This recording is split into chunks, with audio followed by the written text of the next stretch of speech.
সমাজ কল্যাণ এবং মহিলা ও শিশু বিষয়ক মন্ত্রণালয়ের মন্ত্রী অধ্যাপক AZM ডাক্তার জাহিদ হোসেন বলেছেন, বর্তমান সরকার মানুষের জীবনমান উন্নয়ন ও আর্থিক সক্ষমতা বৃদ্ধিতে নিরলসভাবে কাজ করছে।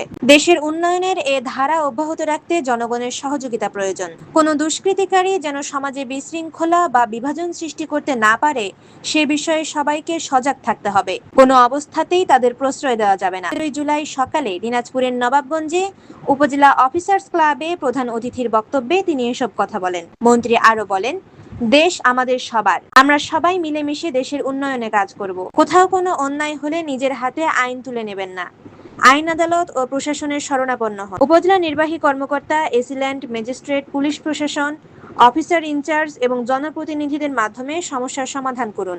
পরে 2025-26 অর্থবছরের বিভিন্ন কর্মসূচির আওতায় দেশীয় ছোট মাছ চাষের উপকরণ, ক্ষুদ্র ও প্রান্তিক কৃষকদের মাঝে বিনামূল্যে গাছের চারা, বীজ ও কৃষি উপকরণ বিতরণ করা হয়। এছাড়া দরিদ্র শিক্ষার্থীদের মাঝে বাইসাইকেল এবং দুস্থ ও মেধাবী শিক্ষার্থীদের অনুদানের চেক প্রদান করা হয়। এই সরকার বিভিন্নভাবে মানুষের ভাগ্য উন্নয়নের জন্য, আর্থিক স্বাবলম্বতা বাড়ানোর জন্য সরকার চেষ্টা করছে।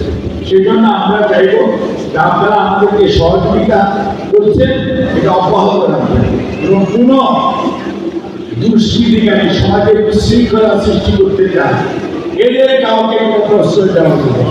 সমাজের মধ্যে বিভাজন সৃষ্টি করতে চায়, সমাজের মধ্যে বিভিন্ন ধরনের সমস্যা সৃষ্টি করতে চায়, দয়া করে এদেরকে কোনো অবস্থাতেই প্রশ্রয় দেওয়া যাবে না। মনে রাখতে হবে দেশটা আমাদের সবার এবং এই দেশটার মধ্যে আমরা সবাই মিলেমিশে কাজ করব, থাকবো এবং সবাই মিলেমিশে দেশের ভাগ্য উন্নয়নের জন্য চেষ্টা করবো।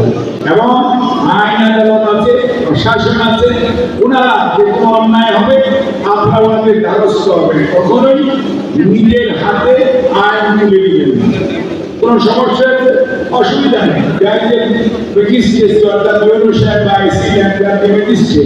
আপনার পুলিশ এখানে, আপনার সরকারি পুলিশ কমিশনার আছে, অফিসার ইনচার্জ আছে, তাদের কাছে যাবেন। আপনাদের জনপ্রতিনিধি